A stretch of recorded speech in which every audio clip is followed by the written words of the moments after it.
¿Qué tal, queridos amigos? Arrancamos con esta emisión del Sonora Power de este martes 5 de noviembre. Es la fecha llamada como el Supermartes. Bueno, pues ya sabe usted que son las elecciones en Estados Unidos, y para hoy también está la discusión esta que tiene que ver con el asunto del Poder Judicial. Mire, están sonando además las campanas de la catedral de aquí de la Ciudad de México. Así que bueno, es señal de que estamos teniendo suerte. A mis espaldas, justamente el Palacio Nacional, donde la presidenta Claudia Sheinbaum encabeza, bueno, pues actos de gobierno y de manera cotidiana la llamada Mañanera del Pueblo. Estamos atentos a los contenidos y justamente sobre el asunto particular de las elecciones en Estados Unidos, donde se dirime, bueno, pues quién encabezará el gobierno del vecino país del norte, ya sea Donald Trump o Kamala Harris. La presidenta de la República tuvo a bien manifestar lo siguiente. Va a haber buena relación.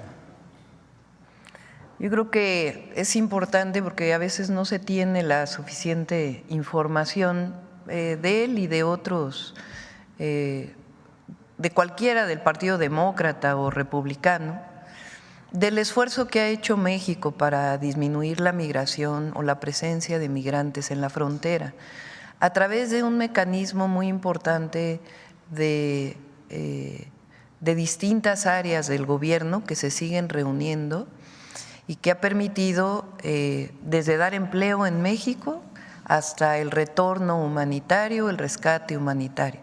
Y además, pues este diálogo de alto nivel que se tiene que seguir desarrollando una vez que las organizaciones electorales determinen quién es el triunfador o triunfadora en la elección de Estados Unidos. Entonces, no estoy calificando particularmente al presidente Trump, ni mucho menos. Estoy diciendo que es muy importante que en el momento en que se determine quién es el ganador o ganadora, en ese momento tiene que haber reuniones, información de alto nivel para que se conozca lo que se ha hecho en México, tanto en términos del combate al narcotráfico, de evitar que llegue fentanilo a los Estados Unidos. Recientemente hubo una detención muy importante, que es una detención internacional incluso, de una persona de otra nacionalidad que fue detenido, que era parte del trabajo con Interpol, y también en términos de la migración. Entonces no califico ni a uno ni a otro, ni a otra candidata, a los candidatos a la presidencia de Estados Unidos, sino que estoy convencida que va a haber buena relación y que tiene que haber este proceso de información de inicio y de colaboración y coordinación. Bueno, importante la consideración que tiene Claudia Sheinbaum. Yo opino como ella que a México le va a ir bien y que una vez que se defina el proceso electoral, bueno, pues será otra la fase. Justamente para dialogar sobre el tema, hoy convocamos a mi compañero y amigo Federico Lamont, quien es experto en temas internacionales. Ahorita vamos a ir con él. También hoy me toca la columna, hoy es martes de casarse y embarcarse, y nos toca, bueno, justamente la columna en SDP Noticias, donde, bueno, justamente me dediqué en esta ocasión a hacer un análisis exhaustivo sobre lo que significa este proceso electoral, las perspectivas que tiene México al respecto, y bueno, pues al final de cuentas entender que una cosa son en Estados Unidos las campañas, se dicen barbaridades y media, y otra cosa son las realidades. Es bien importante no entrar en pánico y sentarse a la mesa de negociación, entendiendo que en Estados Unidos se necesita de México, bueno, pues como un asunto prioritario, justamente para mantener la supremacía en materia económica. Así las cosas. Yo estoy encantado de la vida aquí desde la capital del país, escuchando aquí las campanas de catedral a mis espaldas. Ahorita usted puede ver la catedral si me sigue a través de las redes sociales, y aprovecho para decirles que estamos en Love, en el 93.1 de FM. Estamos también a través de el Sonora Power en YouTube. Usted nos puede seguir también a través de mi cuenta en X, antes llamada Twitter, bueno, que es @demiandu con el hashtag Sonora Power, o bien también me encuentra en el portal www.sonorapower.com. Así que hay que darle para adelante, señores.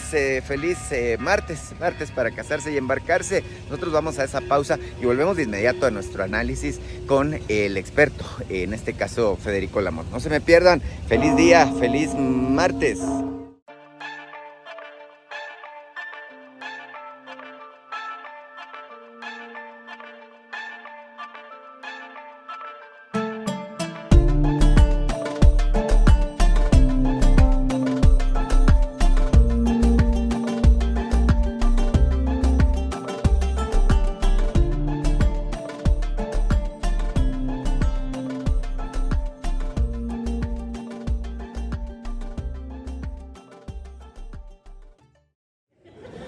Bien amigos, lo prometido es deuda y bueno, hoy es el famoso Super Martes, es 5 de noviembre y está conmigo mi compañero y amigo Federico Lamont, periodista especializado en temas internacionales.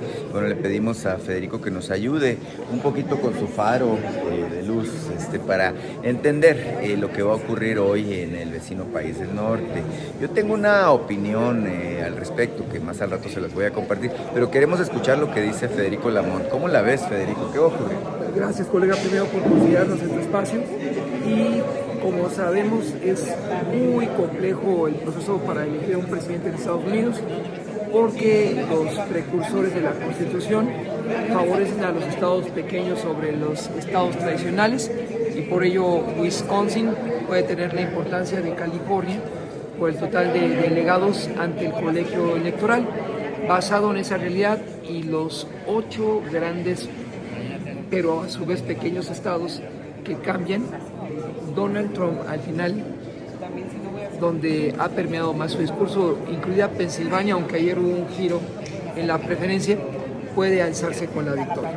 El número mágico para alcanzar la victoria en el colegio electoral, como lo recordamos, oscila en 272 de los 538, aunque realmente con 232 la próxima o futuro presidente de Estados Unidos conocerá esta tendencia por la madrugada del miércoles.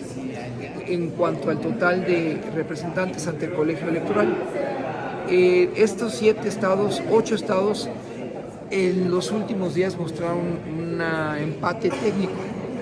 Kamala Harris creció y al final pienso que el voto conservador en 5 de esas entidades recaerá en favor de Trump. Oye, pero es interesante lo que planteas. Mucha gente, sobre todo gente que se considera de izquierda, simpatiza de alguna manera con la visión, la causa de la progresía estadounidense, en particular con Kamala Harris, originaria, por cierto, de San Francisco, ¿no? De la mejor tradición liberal de los Estados Unidos, de la costa oeste. Sin embargo, gane Kamala o gane Donald Trump, no hay una diferencia palpable en el caso de la visión y la política que ellos podrían aplicar hacia México, que es lo que nos importa, ¿verdad? Dime tu punto de vista sobre esto. Hay en el corto plazo una revisión del TEMEC en el tema particularmente de vincularlo con el sector laboral. Cuando el Telecan, el antecesor, se concretó en noviembre de 1993, el rubro laboral no era prioritario, ni lo fue hasta estos tiempos, pero en la visión de Kamala Harris sí será un tema a discutir, porque cuando ella fue nombrada vicepresidenta por Biden, la llevó como su compañera de fórmula, la primera tarea que le asignó fue crear una oficina especializada para la atención de la inmigración, un tema al que no dio los resultados que esperaba el presidente Biden, y por ello esta cartera la designó a Mayorgas, el secretario de Desarrollo Interior o del Ministerio del Interior, responsable del control del flujo de inmigrantes, particularmente del Triángulo Norte. Kamala Harris no le dio mucho a esa primera asignatura encomendada por Biden, y por ello Mayorgas la destituyó ahí, pero ella volvió a retomar la agenda hace 1 año y medio cuando viajó a Centroamérica se reunió con los presidentes de El Salvador, Honduras y Guatemala, y antes se había reunido con ese presidente que fue extraditado a los Estados Unidos porque su hermano senador y él estaban vinculados con el crimen organizado, pero realmente más que ello es principalmente Honduras el epicentro de esa inmigración que ha afectado no solamente centroamericana, sino de todas las nacionalidades del mundo. Y desde Honduras se encontraron el punto de partida hacia México y de ahí a los Estados Unidos. Entonces, Kamala Harris en el tema de la migración llega débil y Trump la apabulló en la retórica de campaña. No así en el tema del aborto, donde las mujeres y el voto de las mujeres que puede definir la elección de hoy y donde hasta este día de los 80 millones, casi 80 millones de estadounidenses que ya sufragaron prematuramente, se dejó ver la fuerza del voto femenil, que no le perdona a Trump el ser involucrado, implicado en el ultraje de algunas actrices. Entonces, fíjate muy bien, el voto de la mujer será fundamental en el proceso de este día. Y además del voto de la mujer relativo al aborto, porque Trump es culpable de que los jueces de la Suprema Corte hayan restablecido el aborto, que lleva ahora a las mujeres a buscar llegar del sur al norte del Bravo, será otro factor importante. Y un tercer elemento es la economía. Los jóvenes estadounidenses no encuentran una expectativa ni siquiera para ir a la cena en compañía de las novias, principalmente los del college, los de la universidad, son los más que se ven más afectados, y las becas para los jóvenes que el gobierno ofrece para cubrir sus estudios son otro elemento que tendrá que tomarse en cuenta. Pero al final, el voto de la mujer, las minorías no tanto en esta ocasión. La minoría afroamericana ya está decidida por Kamala Harris, y la minoría latina, infortunadamente, como no encuentra aún el tema de la legalidad, no pueden votar el total de hispano-latinos que se esperan. Eso podrá ser hasta el 2050, cuando tendrá un lugar importante o tan importante como la afroamericana. Entonces, esos son los factores que van a incidir hoy en la elección que ya inició en Nueva York, donde hay un flujo importante, y a la que solamente más o menos de los 320 millones de habitantes que hay en Estados Unidos, 180 millones son los que se espera asistan a las urnas, y la mitad de ellos ya depositó su sufragio. ¿Cómo no? Ahora es interesante también porque hay muchos que se espantan con la retórica de Trump, ¿no? Y creo que hace 8 años, cuando se inició de manera inesperada, pues quedó demostrado que tampoco es tan malo, pero tampoco tan bueno. Es decir, a Trump lo que le interesa pues es defender los intereses políticos y económicos que lo han impulsado, y no necesariamente eso va contra México, ¿no? Porque tú hablabas del tema económico. No hay que dejar de ver esta idea que tienen los estadounidenses de que la economía de Estados Unidos prevalezca como la primera economía del mundo. Esto no lo pueden hacer solos, necesitan de México y necesitan de Canadá y de otros aliados como Japón, por supuesto, Alemania, pero al final de cuentas esta perspectiva pasa por México, ¿no? Con este fenómeno del nearshoring, ¿cómo la ves?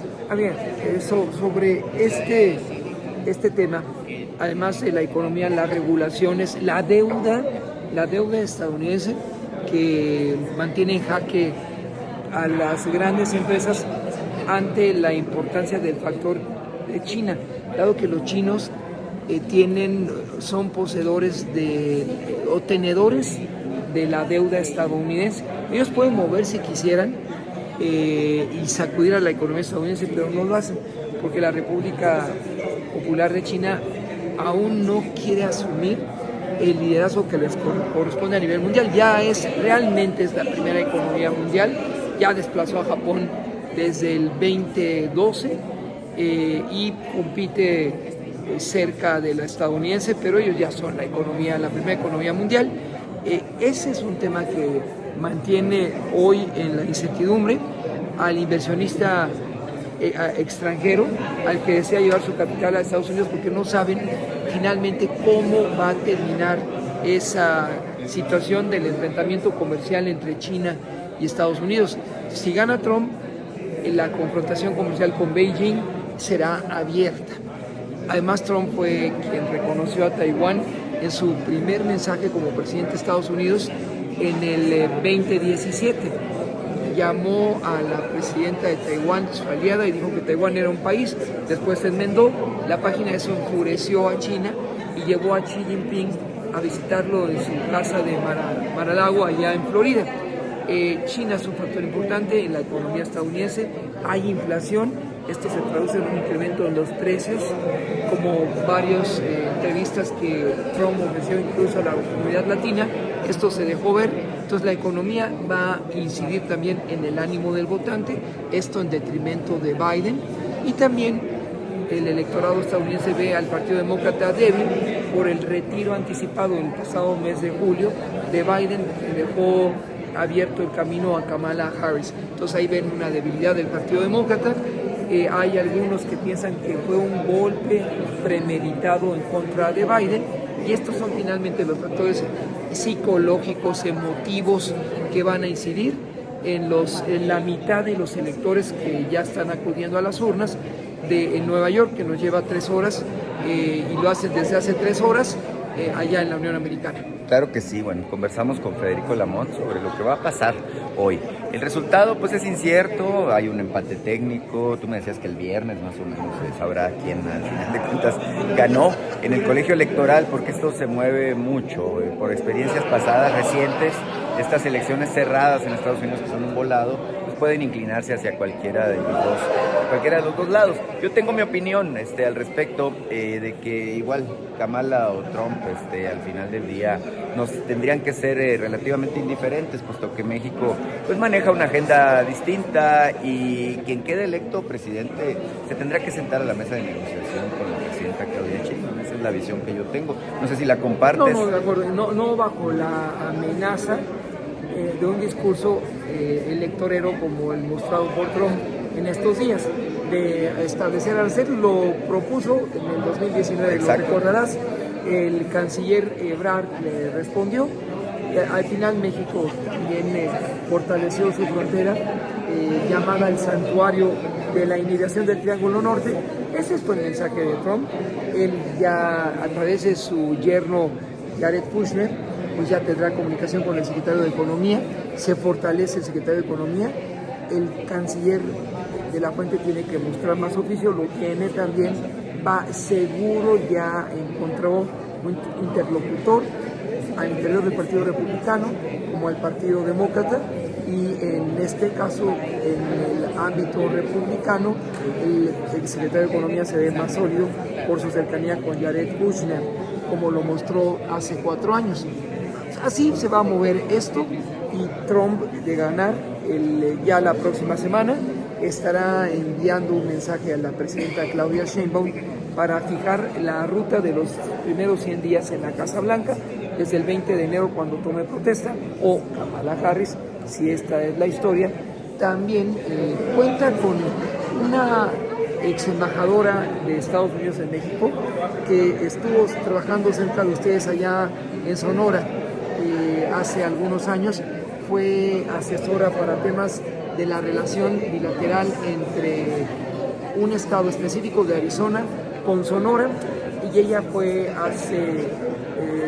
cuando Trump ganó la elección del 2016, ella recibió a Trump como embajadora, y cuando vino Trump, envió a su yerno Kushner, la embajadora fue hecha a un lado, pero esta es una mujer que seguramente ya está en el ánimo de la Cancillería mexicana para hacer el enlace o el clic con Kamala Harris. Exactamente, pues ya escucharon ustedes la opinión de Federico Lamont. Nosotros tenemos la pausa, ahorita que volvamos les voy a platicar de mi columna. Justamente en SDP Noticias escribo sobre el tema. Hoy es el super martes de los gringos, vamos a estar muy atentos. Gracias, Federico. La semana que viene te convoco a que platiquemos de los resultados. No, gracias por considerarme tu espacio, colega. Muchísimas gracias. Bueno, vamos a la pausa.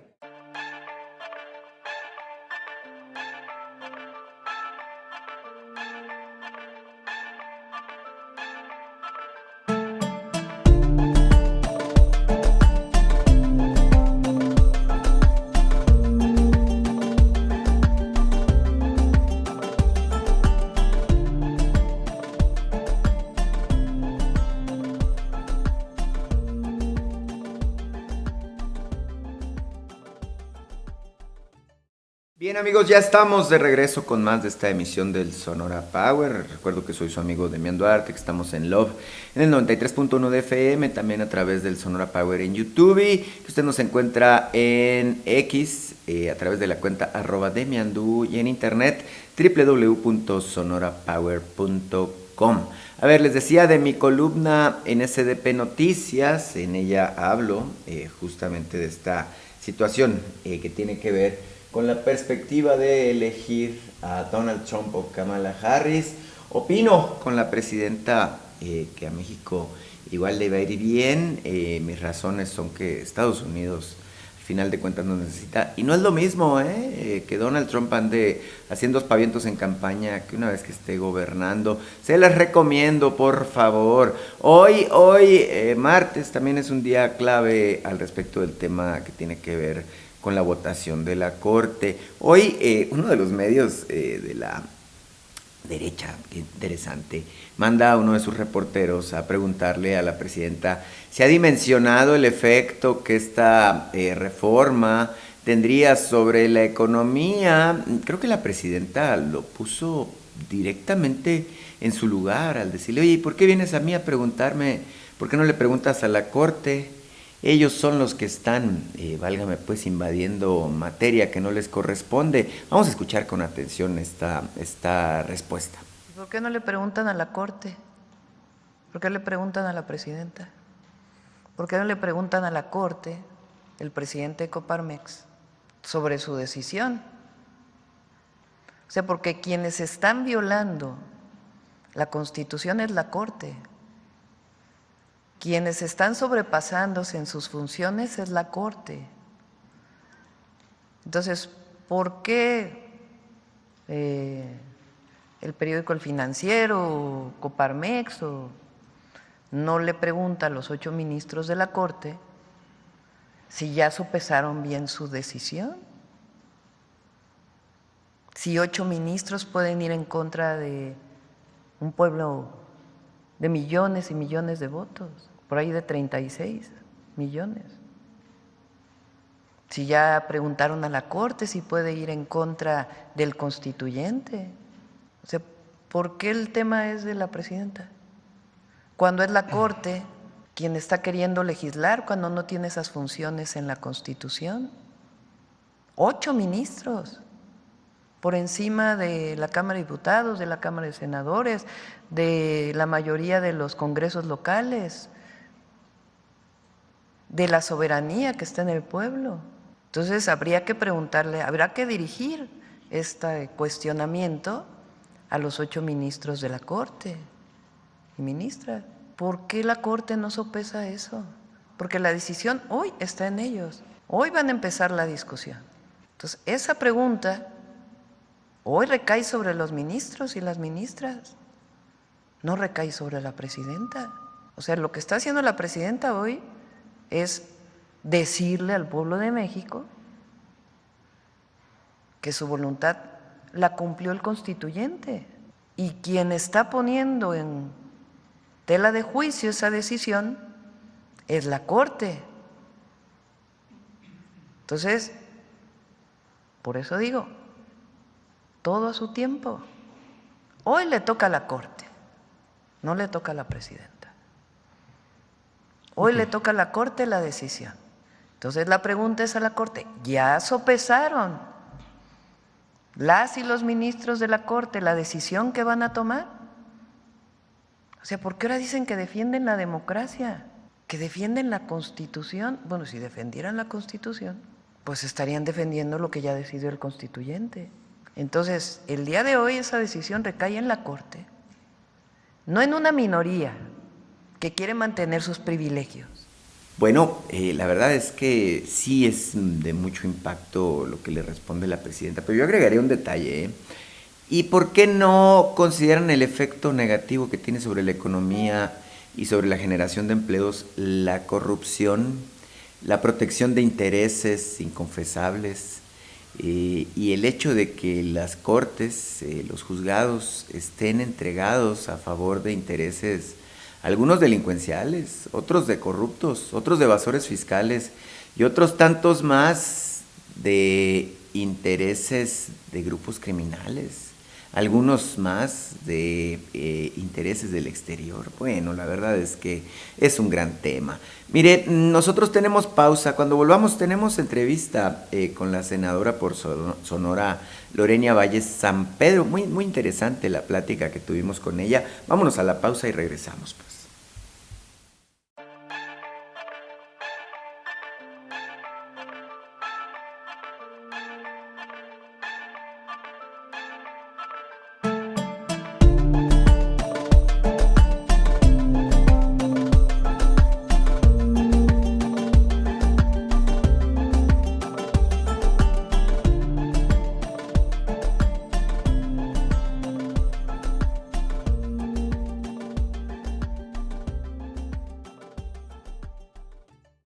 Bien, queridos amigos, ya estamos de regreso con más de esta emisión de el Sonora Power. Estamos en el 93.1 de FM, estamos también a través de nuestra red digital de YouTube. Usted nos encuentra en X como @demiandu con el hashtag Sonora Power y en nuestro portal en internet www.sonorapower.com. Estamos emitiendo desde la Ciudad de México y desde acá tuvimos la ocasión de conversar con la senadora Lorenia Valles San Pedro.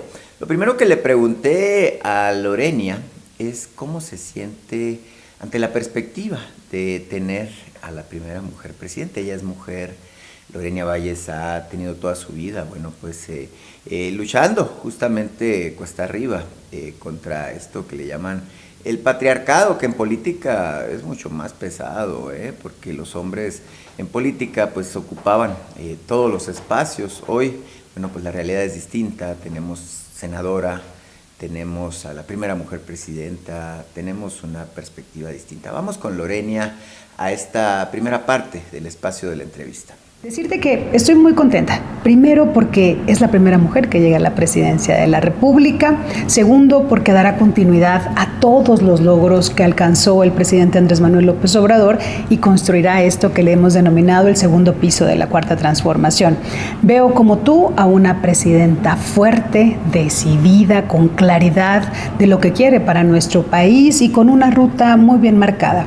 Nosotros estamos muy contentos, muy contentas de ser parte de esa estrategia que dará fortalecimiento a nuestro proyecto a lo largo y ancho del país. Como tú sabes, por esta Cámara de Senadores pasan muchas leyes todos los días. El día de hoy, por ejemplo, que estamos hablando del tema de la vivienda adecuada, que se incorpora ya a nuestra Constitución, y vemos que en cada una de las acciones de la presidenta Claudia Sheinbaum está su corazón y una perspectiva y una sensibilidad muy importante para poder fortalecer los derechos de todas y de todos. Estoy muy contenta por los logros de estas primeras semanas de gobierno, por la firmeza con la que ella ha actuado. No se ha doblado ni un solo momento, ya ha habido momentos difíciles, fuertes, hay presiones muy importantes y que ella se ha mantenido siempre con calma, con inteligencia, con mucha estrategia, y la verdad eso nos da la certeza a todas y todos los mexicanos que tenemos una presidenta fuerte, decidida y con la capacidad para hacerle frente a los retos. Estoy contenta por lo que ha sucedido y por lo que vendrá. Y a Sonora, pues ni qué decir.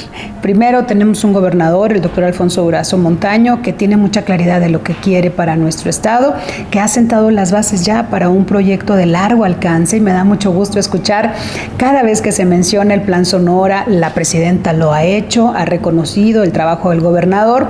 Por supuesto que aquí en la tribuna se escucha una y otra vez el Plan Sonora, que implica un conjunto de acciones muy importantes que hoy están respaldadas por el gobierno de la doctora Claudia Sheinbaum, y coincido contigo en que todos los proyectos estratégicos, desde la planta fotovoltaica, el tema de la ampliación y modernización del puerto de Guaymas, la ruta del ferrocarril que llegará hasta Nogales, Sonora, y muchas acciones que están en el marco de los proyectos de los 100 compromisos que hizo la doctora Claudia Sheinbaum desde el Zócalo capitalino una vez que ella asumió la presidencia. Claro que sí. Ahora, la gente se pregunta cuál es el papel que desempeñan los senadores de la República. Y la respuesta que yo les he dado es que ustedes construyen la superestructura en la que descansa el segundo piso de la Cuarta Transformación. Me gusta la metáfora porque yo he dicho que esto es como construir una casa, ¿no? Sí, entonces estamos ya sobre esta estructura que ustedes están construyendo.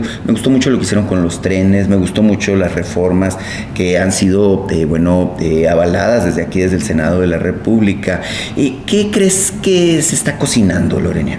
Bueno, el fortalecimiento de todos los derechos de todas las personas y sentar las bases para recuperar la soberanía, lo que hicimos con la Comisión Federal de Electricidad de Pemex, que recupera su figura como empresa del Estado, empresa pública del Estado, y desarraiga esa visión mercantilista que siempre se le dio al sector energético y que pues gobiernos pasados lo pusieron a la venta al mejor postor. Hoy se recupera con una visión social y que me gusta mucho lo que dice hoy la Constitución, por ejemplo, en el tema de la energía eléctrica, que tendrá que proveerse al menor costo posible a toda la población mexicana. Eso creo que en dos renglones se resume cuál es la esencia de nuestro proyecto, que garantice derechos y que deje atrás lo que vivió este país. Pero así como en ese marco de los energéticos, que es un tema muy importante para México y para Sonora, también lo estamos haciendo con los derechos sociales.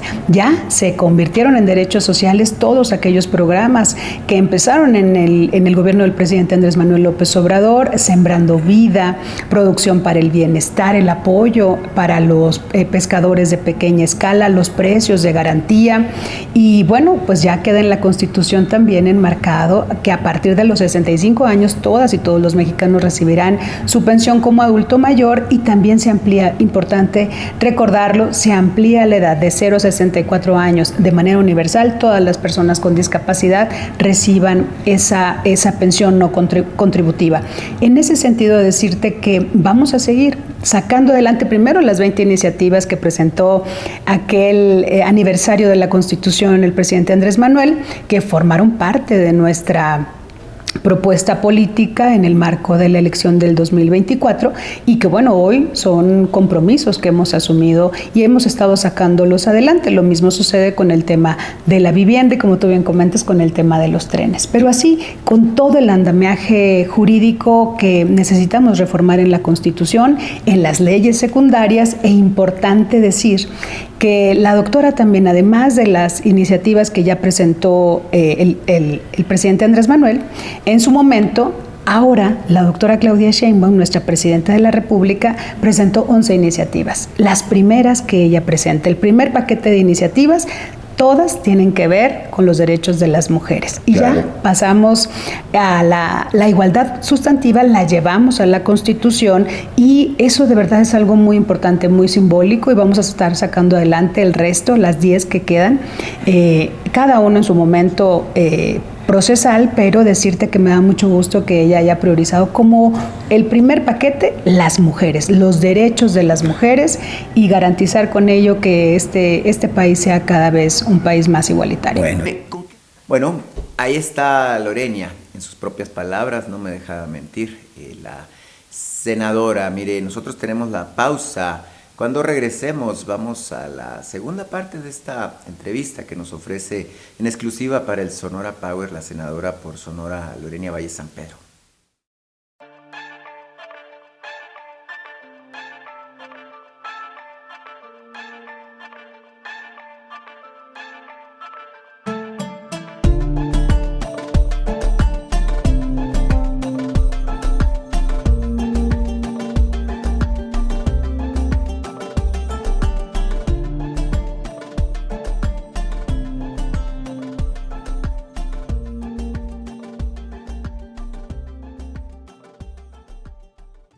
Bien, ya estamos de regreso con más de esta emisión de Sonora Power. Vamos a cerrar el espacio de esta plática que tuvimos con Lorena Valles.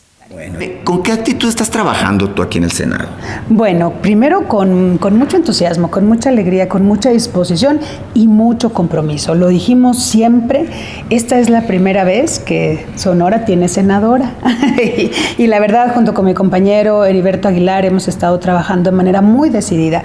Primero, atendiendo, por supuesto, el Pleno, que son los temas de la agenda nacional que son muy importantes, pero antes de que lleguen al Pleno, tienen que pasar por las comisiones. Y tenemos también trabajo intenso en las comisiones. Yo formo parte de 7 de ellas. Presides la de Presido minería, ¿no? minería, como tú bien sabes. Un tema muy interesante, muy bonito.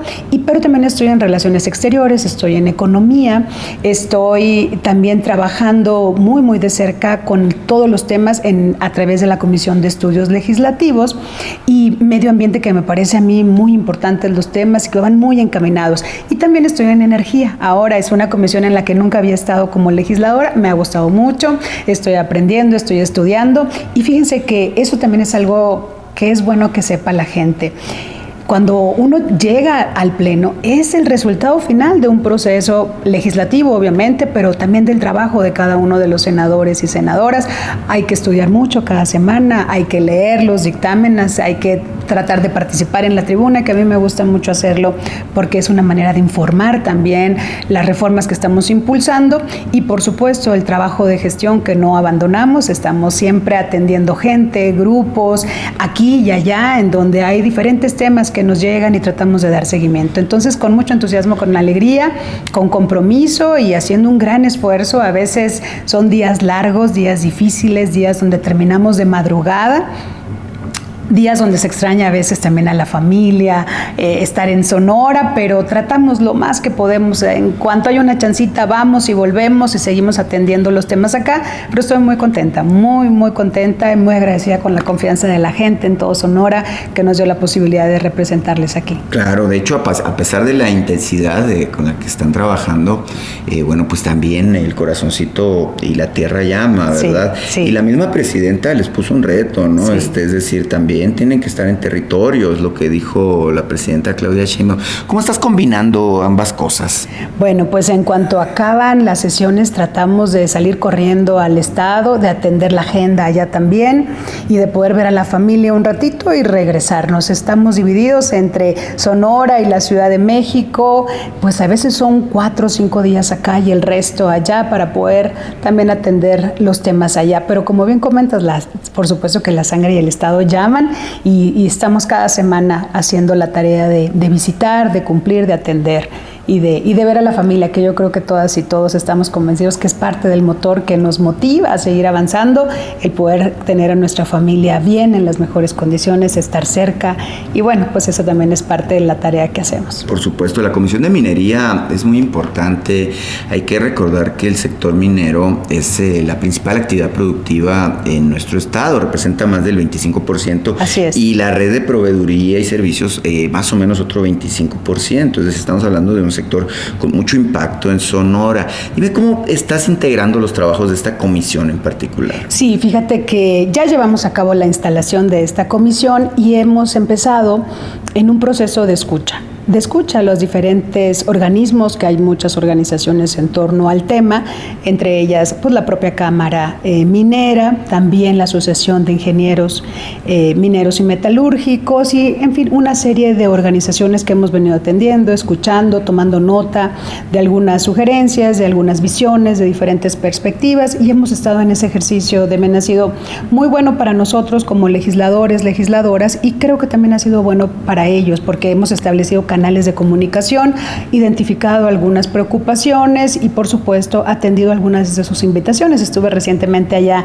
en el Congreso Internacional Minero que se da en Sonora, en Hermosillo, que es la capital de la proveeduría y que en Sonora hay que reconocer, bueno, son alrededor de 39 municipios los que tienen algún tipo de actividad minera y bueno, son alrededor de 120,000 empleos entre directos e indirectos que se generan a raíz de esta actividad económica tan importante. Y como bien comentas, son alrededor del 25% ya del Producto Interno Bruto estatal que tiene que ver con la minería, ya sea de manera directa o a través de la proveeduría, que es muy, muy importante en el Estado. Me gustó mucho ahora que pude constatar en el Congreso Minero los proveedores de verdad de muy alto nivel que tenemos en Hermosillo y que están muy bien organizados para poder proveer de servicios en diferentes regiones del país. Quienes conocemos al sector sabemos que es un asunto impresionante, el de la minería. Es uno de los elementos que nos han puesto justamente de vuelta en el mapa como punta de lanza, como la locomotora que digo yo. Y es que las cadenas de valor que tiene Sonora dentro del sector minero, pues tenemos cobre, tenemos litio, tenemos oro. Tenemos grafito, que son los elementos manganeso, sí, que son los elementos básicos de esto que le llaman la electromovilidad, ¿verdad? Sí. Y tenemos la otra cadena de valor que es la automotriz. Sí. Ya la presidenta pues dio a entender, ¿no? Que vamos a tener considerando a Sonora y eso está muy bien. El proyecto del carro eléctrico, ¿no? Sí, y bueno, o línea. Y si tú te fijas, Lorena, se empiezan a alinear los astros para nuestro estado, ¿no? Tenemos por una parte el tema del ferrocarril, por otra parte el tema del Plan Sonora, por otra parte el tema de Guaymas, las carreteras que se están ampliando para Chihuahua y la conexión, la infraestructura que se está generando. Y me encanta que en el Plan Sonora, además del tema de infraestructura, también se está considerando el tema de los planes de estudio en las diferentes universidades en el estado de Sonora, que tienen que irse adaptando a las nuevas necesidades finalmente que tiene nuestro estado y que se está convirtiendo en la punta de lanza, un estado a la vanguardia, que me parece muy importante todo el aporte que va a tener con el tema de la transición energética que tú bien comentas. A mí me parece muy importante. México tiene una responsabilidad en el marco del Acuerdo de París que firmó, y Sonora va a ser muy importante para poder cumplir con esos acuerdos. Y qué decir del litio. El litio, que también en esta reforma que te comento estratégica ha sido muy importante. El litio ya denominado área estratégica, en donde tenemos que voltear y también apostar por un elemento que será muy importante en la reducción de los gases de efecto invernadero. Bueno, la verdad es que muy interesante la visión, los comentarios que nos hace Lorena, estamos muy agradecidos con ella. Espero que le resulte de utilidad la información. Hicimos un compromiso en Sonora Power que le daríamos seguimiento al trabajo que hacen nuestros legisladores, así que bueno.